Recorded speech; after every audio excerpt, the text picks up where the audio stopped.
এমন শোনা যাচ্ছে যে বিশেষ একটি রাজনৈতিক দলের অতি পরিচিত একটা মুখ সামনে নিয়ে এসে এই দলের নেতৃত্বে এনে আত্মপ্রকাশ করবে নতুন রাজনৈতিক দলের। কে সেই মুখ? শুধু একটা বিশেষ রাজনৈতিক দলের একজন পরিচিত মুখই নয়, ছাত্ররা তো বলেছেন এরই মধ্যে যে তারা বিভিন্ন রাজনৈতিক দলের সঙ্গে যোগাযোগ করছে এবং বিভিন্ন পর্যায়ের নেতাদের তারা এখানে এনে অন্তর্ভুক্ত করবে। কারা আসছেন? আমরা এর আগে দেখেছি যে কাউন্সিলরদের একটি সভাতে হাসনাত আব্দুল্লাহ কিংবা বৈষম্যবিরোধী ছাত্র আন্দোলনের আরো অনেকে সেখানে বক্তব্য দিয়েছেন এবং তারা তাদের সহযোগিতা চেয়েছিলেন, যারা আওয়ামী লীগের রাজনীতির সঙ্গে যুক্ত ছিলেন, যারা বিএনপি রাজনীতির সঙ্গে যুক্ত ছিলেন, যারা স্বতন্ত্র বিদ্রোহী প্রার্থী হিসেবে নির্বাচিত হয়েছিলেন, তাদের এই সভাটি ছিল। তো প্রচন্ড একটা সমালোচনা মুখে পড়লো। তার আবার নানান ধরনের ব্যাখ্যা দেওয়া শুরু করলো যারা সেই সভাতে তাদের সহযোগিতা চেয়েছিলেন, কাউন্সিলরদের সহযোগিতা করতে চেয়েছিলেন তাদের পুনর্বহালের শর্তে।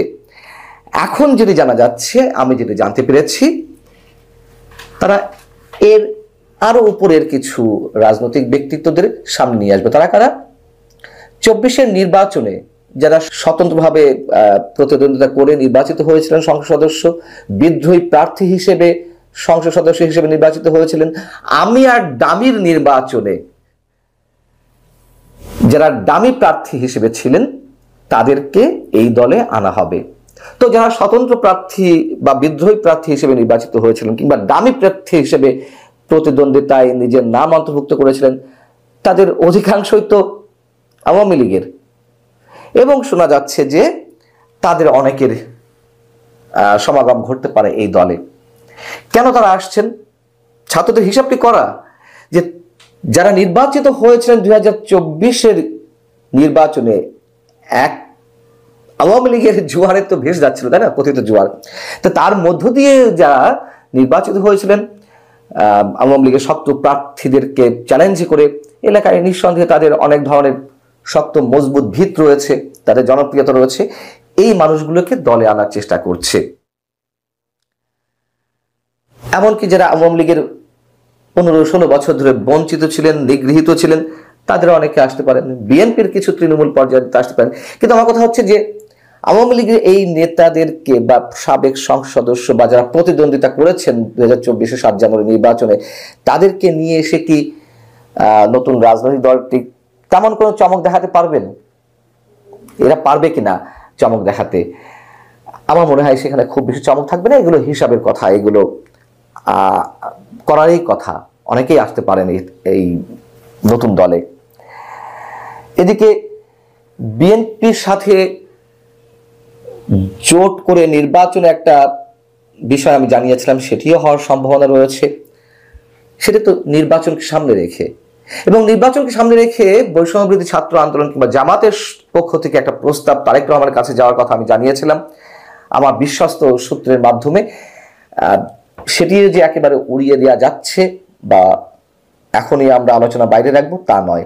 তারেক রহমান যদিও সেই প্রস্তাব প্রত্যাখ্যান করেছেন, তিনি বলেছেন যে যা হবার নির্বাচনের মাধ্যমে আসতে হবে, কিন্তু জোটভুক্ত নির্বাচন করার পরবর্তীতে যার একটি কথা আপনাদেরকে জানিয়েছিলাম সেটি এখনো বিবেচনায় রয়েছে। তার কারণে এর মধ্যে বিএনপির অনেক পর্যায়ে নেতারা তারা বলছেন যে তারা ছাত্রদের সঙ্গে কাঁধে কাঁধ মিলিয়ে কাজ করতে চান, এবং বিএনপি আর সমন্বয়কদের মধ্যে যে একটা দূরত্ব ছিল সেই দূরত্ব হয়তো খানিকটা কমে আসতে শুরু করেছে, যেখানে দূরত্ব আর বাড়ার কথা।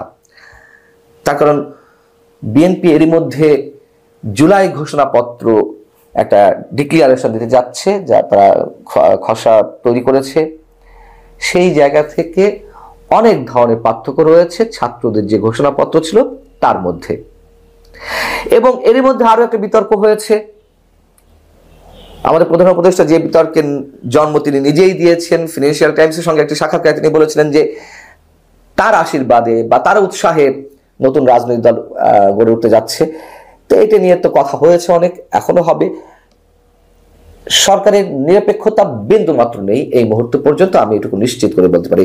যাই হোক, কিন্তু প্রধান উপদেষ্টার এই বক্তব্য যখন নানানভাবে নিন্দিত হচ্ছে, সমালোচিত হচ্ছে, তখন আবার ছাত্র সমন্বয়করা কি বলছেন, জাতীয় নাগরিক কমিটির পক্ষ থেকে কি বলা হচ্ছে, জাতীয় নাগরিক কমিটির সদস্য সচিব আক্তার হোসেন তিনি বলেছেন যে নতুন দলের বিষয়ে প্রধান উপদেষ্টা যে বক্তব্য দিয়েছেন সেটি আমাদেরকে উৎসাহ দিচ্ছে, আর বলতেই পারে।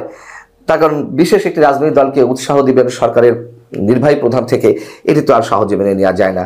আখতার হোসেন বলছেন যে আমরা একটা মধ্যপন্থী রাজনীতির কথা বলছি, এটাই আমাদের আদর্শ হবে। আমরা বাম ডান এমন যে বিভাজন আছে সেগুলোতে ঢুকতে চাই না। আমরা বাংলাদেশ প্রশ্নে এক থাকতে চাই। ইসলাম ফোবিয়ার রাজনীতি অথবা উগ্র ইসলামপন্থী বা উগ্র হিন্দুত্ববাদী রাজনীতির মধ্যেও আমরা নেই। এই কথাগুলো আমরা একেবারেই গ্রহণ করতে পারছি না। উগ্র ডানপন্থী হিসেবে এরই মধ্যে নিজেদের আত্মপ্রকাশ ঘটিয়েছে ছাত্র সমন্বয়করা বা জাতীয় নাগরিক কমিটি অথবা বৈষম্যবিরোধী ছাত্র আন্দোলনের নেতৃত্বে যারা রয়েছেন। এবং আমি এটুকু বলে রাখি যে এই যে উগ্র ডানপন্থার পরিচয় যে তারা তুলে ধরেছেন, ইসলামপন্থী মনোভাব থাক তাতে কোনো আপত্তি নেই, কিন্তু কট্টর ইসলামপন্থী মনোভাবের মধ্য দিয়ে যে একটা মৌলবাদিত্বের চড়া সুর আমরা দেখতে পাচ্ছি, সেই জায়গাটি বৈষম্যবিরোধী ছাত্র আন্দোলনের নেতৃত্বে যারা ছিলেন বা সাধারণ যারা নেতাকর্মী তাদের মধ্যেই যথেষ্ট পরিমাণ বিভাজন সৃষ্টি হয়েছে। এটুকু আমি দায়িত্ব নিয়ে বলছি। তারা ডানভাবে বিভাজন তো দূরের কথা, নিজেদের মধ্যেই এই মুহূর্তে বিভাজন তৈরি হয়েছে। আর ডান বামের বিভাজন, মধ্যপন্থা বেছে নিতে চান ডান বামের বিভাজন থেকে দূরে সরে এসে, সেটি আমার মনে হয় সম্ভব না। এর মধ্যে তার বিভিন্ন ধরনের দৃষ্টান্ত আমাদের সামনে নিজেরাই উপস্থাপন করেছেন। অর্থাৎ যে চমক তারা দেখাতে চাইছেন, সেই চমকে অনেকেই চমকিত হতে পারেন, কিন্তু শেষমেশ তাদের এই চমকটি থাকবে না, এটুকু বলা যেতে পারে। আরেকটি কথা যেটি অনেকেই বলেন যে এই ছাত্র সমন্বয়করা যে এত বেশি কথা বলছেন, এত বেশি আত্মশক্তিতে ভরপুর, আত্মশক্তি থাক, আমরা সেটি প্রশংসা করি, কিন্তু যারা বলছেন যে ইউনিয়ন পরিষদ নির্বাচনে দাঁড়ালেও অনেকে মেম্বার নির্বাচিত হতে পারবেন না, তাদের জনপ্রিয়তা এমন জায়গায় পৌঁছেছে অথবা আসলে কোনো ভিত্তি নেই এলাকায়, এমন মন্তব্য অনেকে করেন। যারা এই কথাগুলো বলেন তাদের যথেষ্ট যৌক্তিকতা রয়েছে, তবে তারা যে কৌশলে এগোচ্ছে, একটা প্রতিদ্বন্দ্বিতায় হয়তো কোনো জায়গায় যেতে পারবেন, কিন্তু তুমুল একটা জাগরণ তারা তৈরি করতে পারবেন এমনটা আমার মনে হয় না। আমি চাই আমার ধারণা ভুল হোক, বা ছাত্র নেতারা যারা রয়েছে